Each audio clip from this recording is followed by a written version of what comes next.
নমস্কার বন্ধুরা, তাতাই মা বাবা ব্লগে আপনাদের সকলকে স্বাগত। আমি আজ আপনাদের সাথে শেয়ার করতে চলেছি ইলিশ মাছেরই একটা রেসিপি, তবে এটা মাছ দিয়ে নয়। এই রেসিপিটাকে বলা হয় নৌকার তরকারি। আজকে আমি কি দিয়ে এই নৌকার তরকারিটা করছি সেটা জানার জন্য অবশ্যই আমার ভিডিওটিকে শেষ অবধি দেখার জন্য একটা কড়াইয়ের মধ্যে প্রথমে সবজিগুলোকে নিয়ে নিয়েছি। আর এখানে আমি সবজিগুলোর মধ্যে নিয়ে নিয়েছি আলু, স্কোয়াশ আর বেগুন। এগুলোকে আমি এরকম ডুমো ডুমো করে কেটে নিয়েছি। ইলিশ মাছের যে জিনিসটা আমি এই তরকারির মধ্যে দিব সেটা হলো ইলিশ মাছের তেল। দিয়ে দিচ্ছি হলুদের গুঁড়ো, সর্ষে তেল, কাঁচা লঙ্কা বাটা, লাল লঙ্কার গুঁড়ো। আমি একটু ঝালঝালি করতে চাইছি জিনিসটাকে, সেই জন্য আমি এত লঙ্কার ব্যবহার করেছি। তবে আপনাদের যদি ঝাল পছন্দ না হয় তবে লঙ্কা দেওয়ার প্রয়োজন নেই। দিয়ে দিচ্ছি নুন। এবার আমি এগুলোকে হাত দিয়ে ভালো মতন মেখে নেব।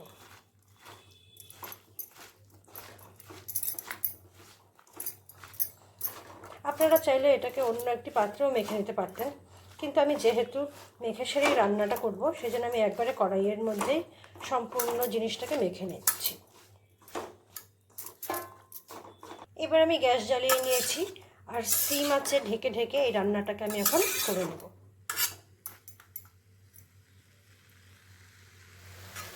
আমি ঢাকনা তুলে ফিরে আসলাম, দেখতেই পাচ্ছেন অনেকটাই হয়ে গিয়েছে। এখন আমি এর মধ্যে দিয়ে দিচ্ছি সামান্য জল।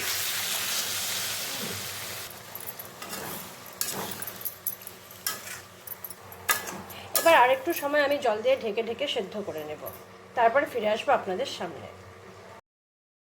ইলিশ মাছের তেল দিয়ে নৌকোর তরকারি আমার রান্না করা হয়ে গিয়েছে।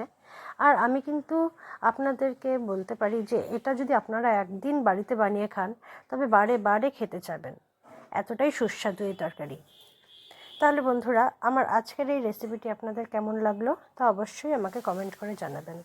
আর ভালো লাগলে আমার চ্যানেলটিকে সাবস্ক্রাইব করে আমার পাশে থাকবেন। আজকের মতন আমি আমার ভিডিওটি এখানেই শেষ করছি।